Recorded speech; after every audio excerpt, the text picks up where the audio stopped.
Guys तुम्ही पाहिलंच असेल आधीच्या व्हिडिओमध्ये की आम्ही फिरायला निघालोय. मी काल कुठे थांबलो. आता आज आपण पाहणार आहोत आम्ही कोकणात फिरायला कुठं गेलो ते. पण त्याआधी छोटासा इंट्रो.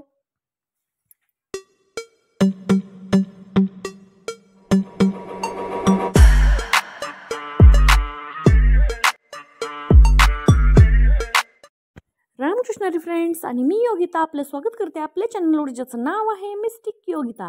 तर गाईज आम्ही आता निघालोय चिपळूणवरून दापोलीकडे. मुरुड बीचवर जाणार आहे आम्ही आणि फुल डे तिथं स्पेंड करणार आहे. तर आता सगळ्यांनी मेकओव्हर केलाय. गावाकडे कसं साडी वगैरे नेसून असतो आणि आता जरा चेंज, देश तसा वेश करायला पाहिजे ना. तर आम्ही खेडमध्ये थांबलोय आणि आता भरपूर भूक लागली आहे. स्टँडच्या बरोबर समोरच विजय उपहारगृह म्हणून आहे, तिथं आम्ही नाश्ता करायसाठी थांबलो. मुलांना पण भूक लागली होती आणि हवेत खूप गारवा आहे, खूप गार लागत होतं.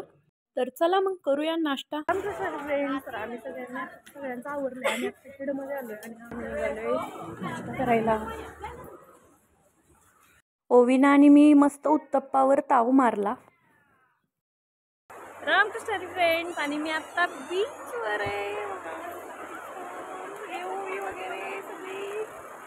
तर आम्ही खेडमध्ये नाश्ता केला आणि थेट आलो मुरुड बीचवरती. आणि आम्ही बीचवर आलो आणि हे तिघजण गेलेत रूम बघायला, कारण परत चेंज पण करायला लागेल. आणि आजच्या दिवस आम्ही इथंच थांबणार आहे आणि उद्या मग जाणार इथून. मग पुढचं डेस्टिनेशन असणार आहे रायगड. आत्ता वाजलेत सकाळचे 10:30 आणि बीचवर सुद्धा किती गर्दी आहे बघा ना. आत्ता शाळांना सुट्ट्या असल्यामुळे भरपूर गर्दी झाली आहे.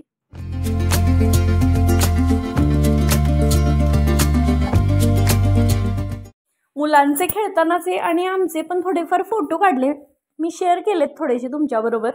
आणि मी काय साडीवरच तुम्ही बघितलं असेल मला, आज ड्रेसवर आहे. कसं वाटतंय? आणि मस्त इथं बघा एक आजी आहेत त्या बाळाच्या, आणि त्या चालवत आहेत बाळाला पाण्यामध्ये. कसलं मस्त फिलिंग आहे ना. तिकडं मागे बघितलं का, तिकडं ती एक फॅमिली आहे, ते टग ऑफ वॉर खेळतायत. 2 फॅमिलीज अशा डिवाइड झाल्यात आणि खेळतायत. ते समुद्रात आतमध्ये पाण्यात जाऊन खेळतायत. मी खूप उशीर बघत होती आणि एन्जॉय करत होती. गाईज मस्त असं पाण्यातून चालताना एखादी फेसाळती लाट येते आणि पायाखालची वाळू सोबत घेऊन जाते आणि तळव्याला गुदगुला होतात. अशीच अचानक मी 3 वर्षापूर्वी केलेली कविता मला आठवली. मी लाट असं त्या कवितेचं नाव आहे. मी माझ्या इन्स्टा अकाउंटवर अजूनही आहे ती, तिथं जाऊन तुम्ही पाहू शकता. राजवीरने आणि श्रेयसने खांदायला सुरुवात केली आहे. खड्डा जिथं मी पाय ठेवलेले तिथंच खांदायला सुरुवात केली आहे. आणि बघा पाणी येतंय खालून कुठून तरी. आम्ही म्हणतोय विहिरीला पाणी लागलं असं. आणि थोड्या वेळाने बघा माझे पाय त्याच खड्ड्यात समाधी दिली माझ्या पायांना. जरा वेळ खेळून झाल्यानंतर मुलं मागं लागलेली, काहीतरी खायचंय. मग गोळा घेतलेला, मस्त होता मलाई गोळा. आणि इथं एक गाडी उभी होती आणि त्याच्यामध्ये ना एक छोटासा डॉगी होता. खूप क्यूट होता तो आणि खूप भुकत होता. मला वाटलं ना की कोणच नाही आहे, त्याला एकट्यालाच ठेवून सगळे गेलेत बहुतेक. आणि परत जवळ जाऊन बघितलं तर त्याची मालकीनच असेल, पुढंच बसलेली होती. आणि आम्ही सगळ्यांनी गोळा खाल्ला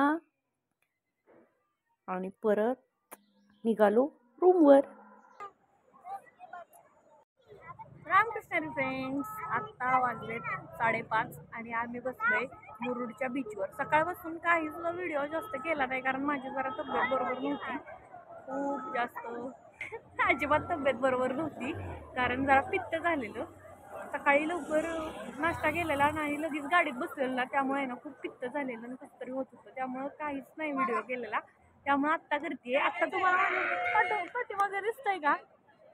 माझ्या पाठीमागे सनसेट होतोय आता आणि क्रिकेट खेळतायत काही लोक. ही पोरं बघा काय करतायत. मुलांना असं मनसोक्त रेतीत खेळताना बघून खूप छान वाटत होतं. मुलं किल्ला करत होती. आणि सुट्ट्यांवर बघा ना किती गर्दी होती सनसेटच्या टायमिंगला. किती बीचवर गर्दी दिसतीये. एकीकडे मुलं क्रिकेट खेळतायत, एकीकडे उंट सवारी चालली आहे. तिकडे दूरवर समुद्रात पॅराशूट दिसतंय बघा. एकदा तरी पॅराशूट मध्ये बसायचंच. अगं मी पुढे आहे, तुझ्या सोबत आहे मी. ओवी आणि श्रेयस दोघ जण फ्रेंड्स आहेत, क्लासमेट आहेत. त्यामुळे दोघांची सारखी भांडणं चालू असतात. जितक्या लवकर भांडतात तितक्या लवकरच परत एकत्र बोलतात, खेळतात पण. आणि आता आम्ही निघालोय सनसेट बघायला, कारण आता गर्दी व्हायला लागली आहे आणि थोडाच वेळ बाकी आहे सनसेट व्हायला. तर आता भेटूया उद्याच्या ब्लॉगमध्ये.